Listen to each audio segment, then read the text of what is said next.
이 바울이 감옥에서 편지를 쓴 것이 오늘 이 빌레몬서입니다. 갇혀 있다고 해서 아무 일도 못하는 게 아니에요. 갈 수 없으면 편지로 쓰는 거죠. 그래서 편지 목회를 했다고 보는데, 교회에 쓴 편지도 있지만 개인에게 쓴 편지가 3개가 있습니다. 사실 그 디모데에게 전후서를 썼고요. 그 다음에 디도에게 디도서를 썼고, 그 다음에 오늘 이 빌레몬서를 빌레몬에게 쓴 겁니다. 근데 앞에 디모데 전후서하고 디도서는 교회 목회를 감당하고 있는 그 목회자, 사역자에게 어떻게 직분을 세우고 또 어떻게 인간관계를 하면서 또 특별히 그 이단, 거짓 교사들에 대항해서 교인들을 잘 이끌어 나갈 건가 하는 것을 썼다면, 오늘 이 빌레몬서는 개인에게 아주 개인적인 사건을 들어서 설명을 하고 있기 때문에 굉장히 좀 특이한 그런 편지라고 볼 수가 있습니다. 그런데 이 빌레몬서는 바울의 다른 서신, 긴 서신보다도 오히려 편지가 가지고 있는 성격을 그대로 다 담고 있어요.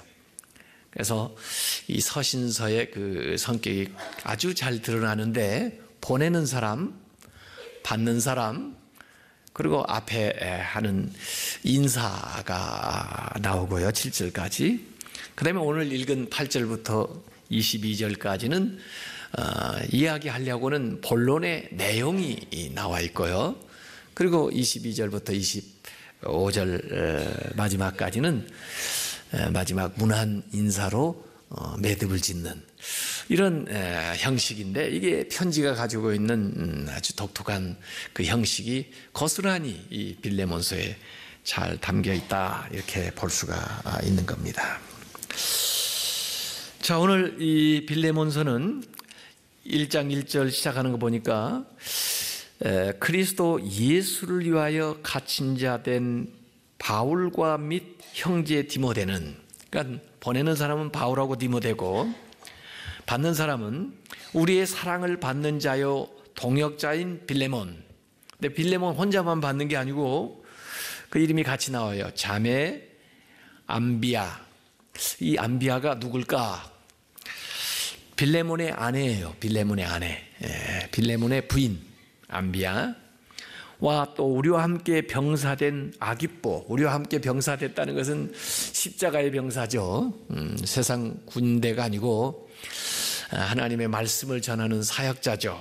그래서 이 아기뽀는 바로 그 골로새 교회의 목회자라고 보는데, 왜냐하면 그 골로새서에서도 보면 아기뽀가 나옵니다. 골로새서를 이제 쓸 때 그 아기뽀, 그 골로새의 사역자에게 이 편지를 쓰는 그 문안이 나와 있는데요. 지금 이 빌레몬도 이 골로새에 살고 있죠. 근데 그 골로새 교회가 어디에 모였느냐 보니까 아기뽀와 너의 집에 있는 교회. 지금 너는 누구냐면 빌레몬이거든요. 빌레몬 집에 있는 교회. 그 당시에는 가정교회로 모였으니까 골로새 교회는 바로 이 빌레몬의 집에 있었다는 것이고, 그러면 이 아기뽀하고 빌레몬은 무슨 관계였나 하고 학자들이 많이 연구해서 나온 결론이 뭐냐면, 아기뽀는 빌레몬의 아들이라는 거죠.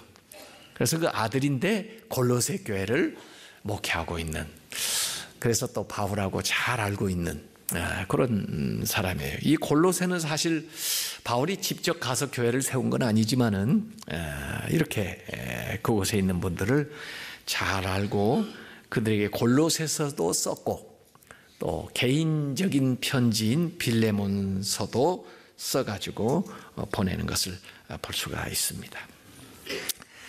자, 오늘 제가 이 설교를 지난주에 항상 읽은 대목 가운데 하나를 선택하는 거 아니에요. 근데 지난주에 많은 부분을 읽었기 때문에 그랬는데 일단은 그동안 제가 빌레몬서를 본문으로 설교하지 않은 것 같아서 이제 하나를 선택을 하겠다 이 생각을 했는데, 지난 수요일에 우리 교회 아주 새벽 기도도 잘 나오는 자매 가운데 한 분 상담을 좀 했어요. 근데 그 아이들이 신앙생활을 아주 잘하고 모범적이고, 그래서 굉장히 저도 기대를 많이 하고 있는데 요새 이제 사춘기를 겪으면서 조금 어려운가 봐요. 그래서 그런 고민을 토로하는 것을 들으면서 저는 오늘 이 빌레몬서 생각이 났어요. 그리고는 그 자매님한테 제가 오늘 빌레몬서 그 내용 가운데 말씀을 전해주고 싶어서 여러분들과 같이, 그러니까 개인이면서 모두 다 들을 수 있는, 이 오네시모 빌레몬도 마찬가지죠. 빌레몬에게 얘기하면서 교회가 같이 들을 수 있는 그 얘기로 준비를 해본 거죠. 오늘 이 바울이 그리스도 예수를 위하여 갇힌 자 된 바울, 이렇게 자기 갇혔다는 걸요 25절밖에 안 되는 이 본문에요 5번 나와요. 갇힌 자 1절에 지금 나왔고 9절에도 나왔고 10절, 14절, 23절에 계속 나와요. 이 갇혔다 하는 게 원어로 데스미오스인데, 이 데스미오스라는 게 이게 포로됐다는 거예요. 이렇게. 근데 사실 로마 감옥에 갇혀 있지만은 로마 감옥에 갇히기 전에 그리스도에게 갇혔어요. 그리스도의 포로가 됐다고요. 그리스도의 포로가 됐기 때문에 사실은 로마 감옥에 갇히게 된 거예요. 뭘 잘못해서가 아니라 내가 그리스도를 전하다 보니까, 그리스도에 사로잡혀서 살다 보니까 그 죄목으로 감옥에 들어간 거예요. 그래서 이 갇혔다 하는 말이 중의적이에요. 로마에 물론 감옥에 갇혔지만 그러나 사실은 나는 예수 그리스도에게 포로가 됐다. 포로가 별로 좋은 게 아니에요. 우리 한국말이 재밌다. 이 남에서 점 하나 띄면 뭐 해야 돼요? 님이 되고 포로에서 점 하나 띄면 뭐 해야 돼요? 프로가 됩니다. 이 바울만 그런 게 아니에요. 이 요셉도 감옥에 잡혔지만은 그러나 그런 어느 누구 못지않게 위대한 인물이 됐어요. 다니엘 포로로 잡혀갔지만은 그 잡혀간 곳에서 정권을 바꿔가면서 정말 대단한 인물이 됐어요. 이 바울도 비록 매여있는 몸이지만 그러나 그 가운데서 그가 할 수 있는 사역들을 계속하고 있는 거예요. 그래서 몸으로 가지 못하니까 이렇게 편지를 써서 편지 목회를 하는 거예요. 또 개인에 대한 이야기도 하고요.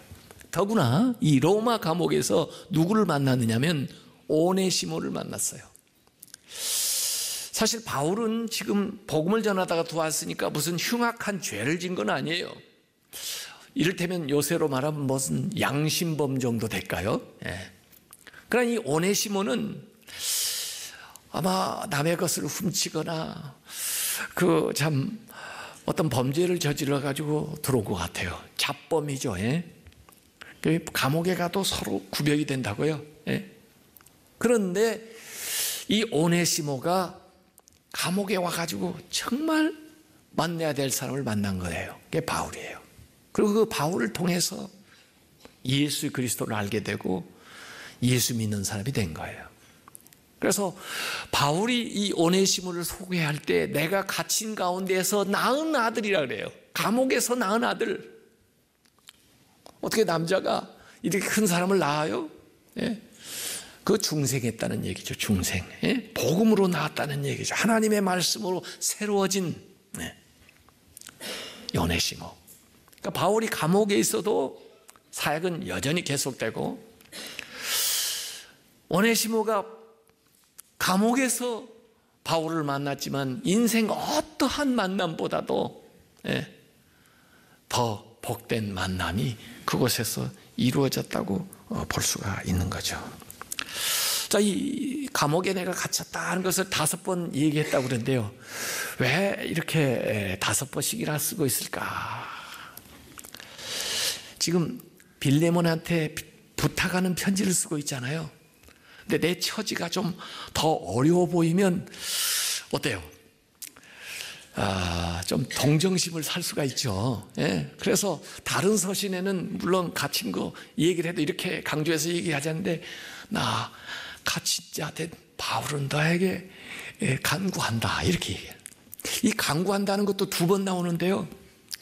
원래 간구한다는 말은 어디에 쓰는 말이냐면 하나님 앞에 기도할 때 간구한다고 쓰는 건데, 아니 바울 같은 대사도가 빌레몬한테 내가 간구한다, 아주 간곡하게 얘기하는 거예요.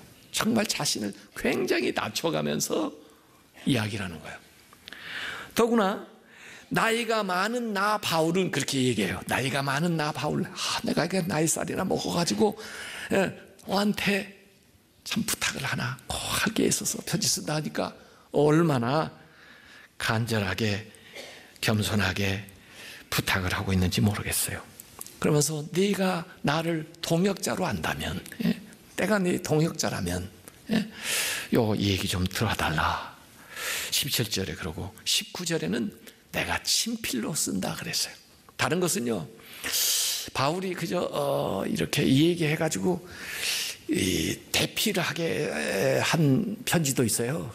그런데 바울이 내가 이게 친필로 쓴다. 이거 누가 쓴 게 아니고 누가 위조한 게 아니고 내가 직접 내 필적으로 쓰는 거라, 이렇게까지 바울이 이 얘기를 하는 거 보면은 뭘 이렇게 부탁할 것이 있어서 이렇게 간절하게 쓰나 하는 건데, 결국 내용은 보니까 오네시모를 사면해 달라는 거예요.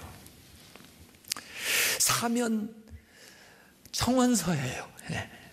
지금 바울이 이 오네시모를 위해서 빌레몬에게 사면 청원서를 쓰고 있는 거예요, 이게 지금요.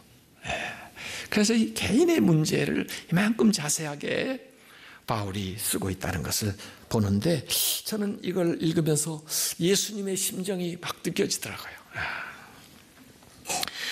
더구나 이 오네시모가 누굽니까? 빌레몬의 노예였는데 도망 나왔어요. 뭘 가지고 나왔는지, 무슨 일을 저질고 나왔는지, 그냥 도망 나왔는지, 하여간 그래가지고 골로새가 어디입니까? 지금으로 말하면 터키인데, 소아시아. 지금 로마, 이태리까지 어떻게 굴러가지고 여기까지 와서 감옥에서 만나게 된 거예요. 그래 다행히 여기서 주님을 영접해서. 그런데 이를 그에게 용서해달라고 보내는 그런 편지 이거예요. 사실 바울은 여기에서 이런 얘기를 합니다. 내가 이 오네시모가 나한테 유익해서 나를 돕도록 이곳에서 같이 그냥 동역도 하고 지내고 싶으나, 그러나 먼저 너에게 용서를 받고 또 너의 허락을 얻어서 그런 일을 해야 되겠기 때문에 내가 이를 보낸다는 거예요. 여러분, 이 기독교의 복음을 가만히 개인적으로 적용을 해보세요. 자, 오네시모가 예수님을 영접하고 회개하고 믿는 사람이 됐어요. 그러면 끝입니까? 대개 하나님과의 관계만 해결이 되면 된다고 생각을 하는데, 이 바울이 지금 뭘 얘기하고 있어요? 실질적으로 빌레몬에게 피해를 입혔어요. 또 빌레몬에게서 도망와 있어요. 그렇기 때문에 네가 여기서 회개했다 할지라도, 네가 하나님께 용서를 받았다 할지라도 내가 편지를 써줄 테니 다시 빌레몬한테 가서 용서를 받아야 된다.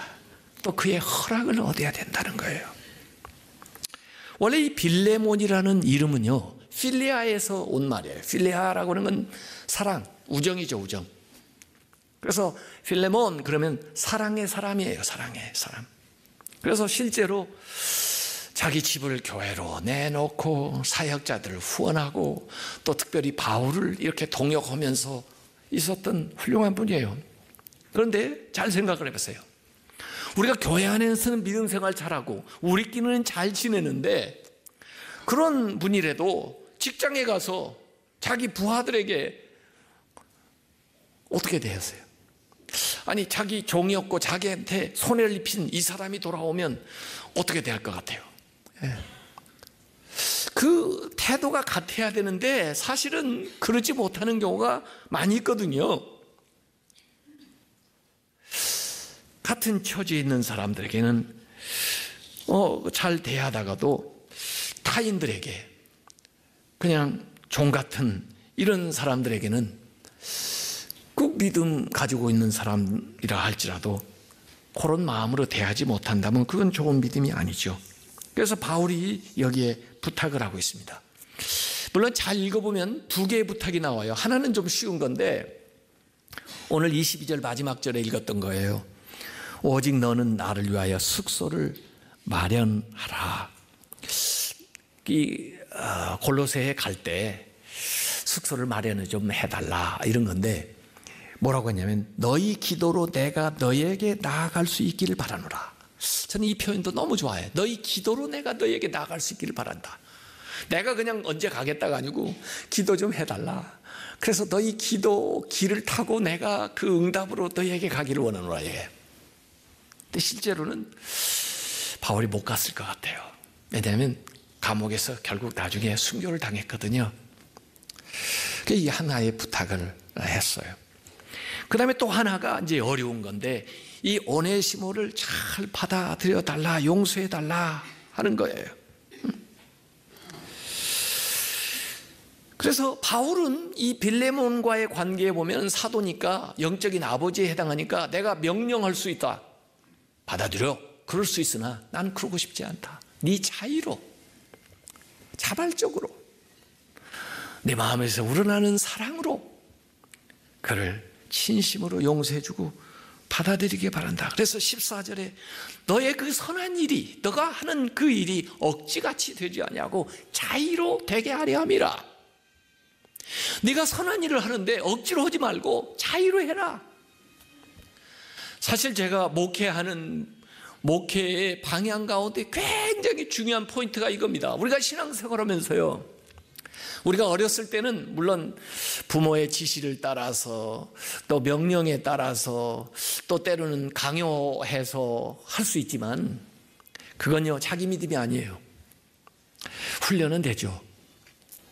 결국 우리가 성숙한 믿음이 된다는 것은 여러분이 주님을 섬기고 교회에 이 예배에 참석하고 다른 사람들에게 나누어주고 헌금을 하고 봉사를 하고 이 모든 게 자의로 해야지, 마음속에서 우러나와서 해야 이게 진짜 주님이 기뻐하시는 거지.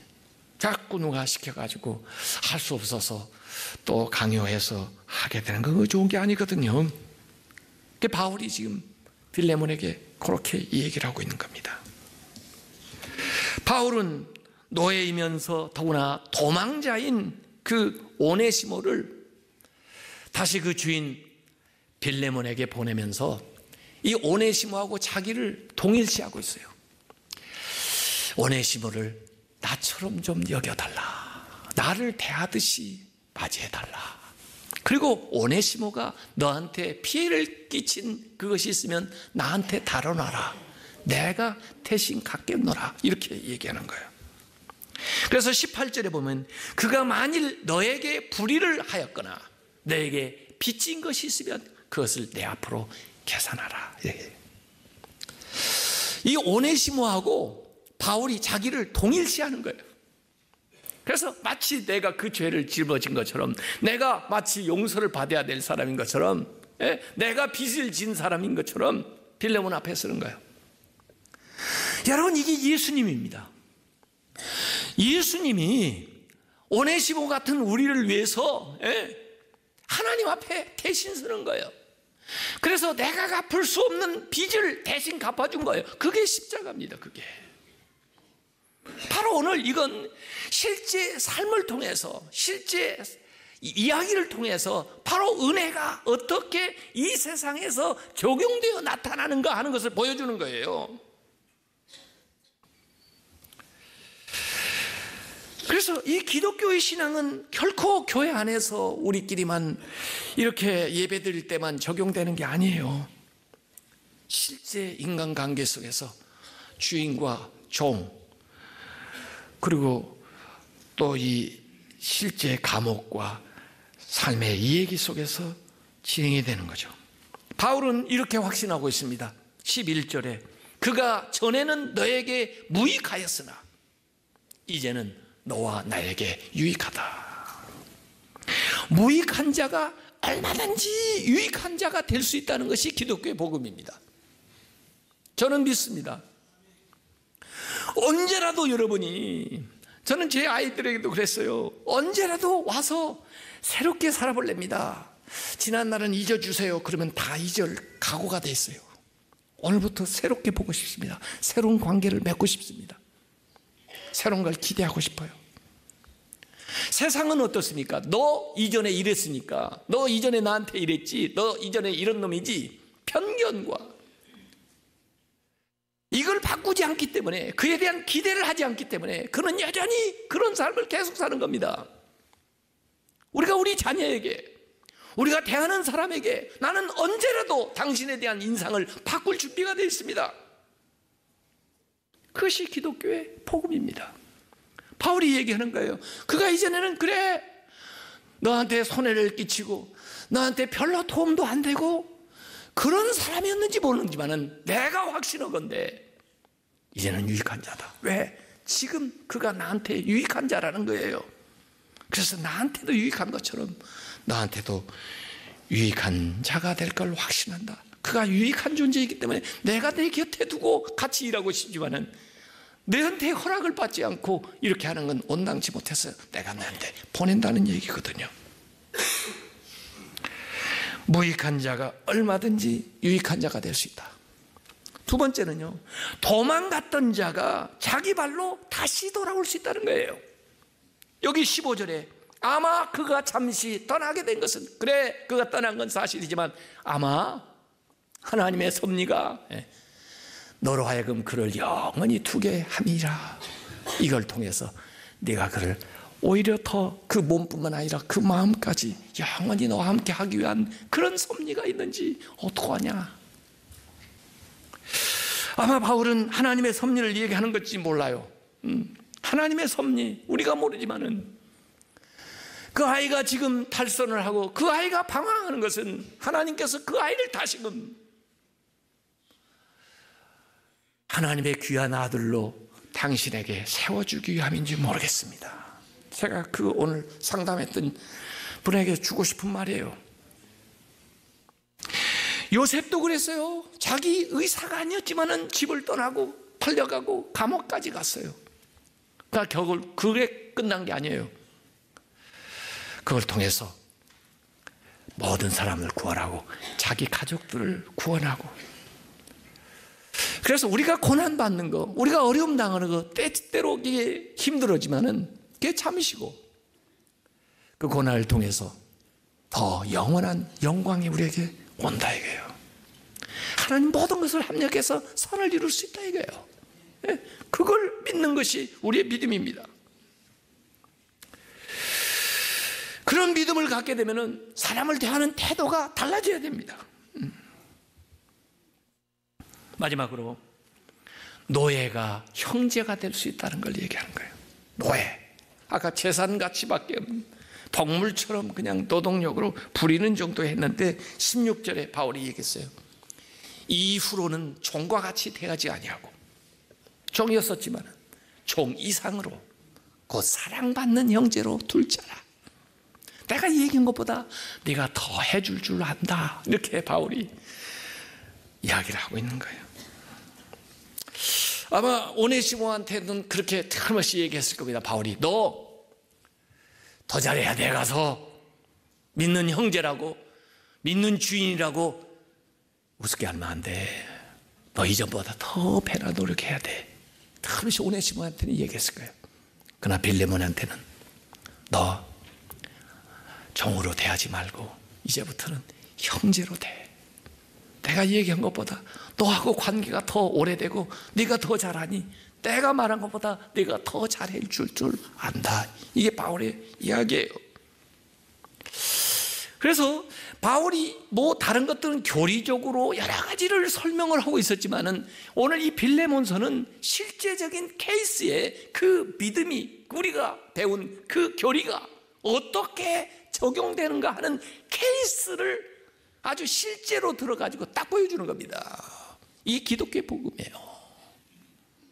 우리가 믿음 생활 이렇게 해야 됩니다. 실제 삶에 이런 실제적인 변화가 와야 우리가 믿는 사람이지, 항상 교회를, 구원의 확신도 있고 또 성령에 대한 지식도 많지만 실제 생활로 돌아가 보면 그게 적용이 잘 안 되면 이게 되겠습니까?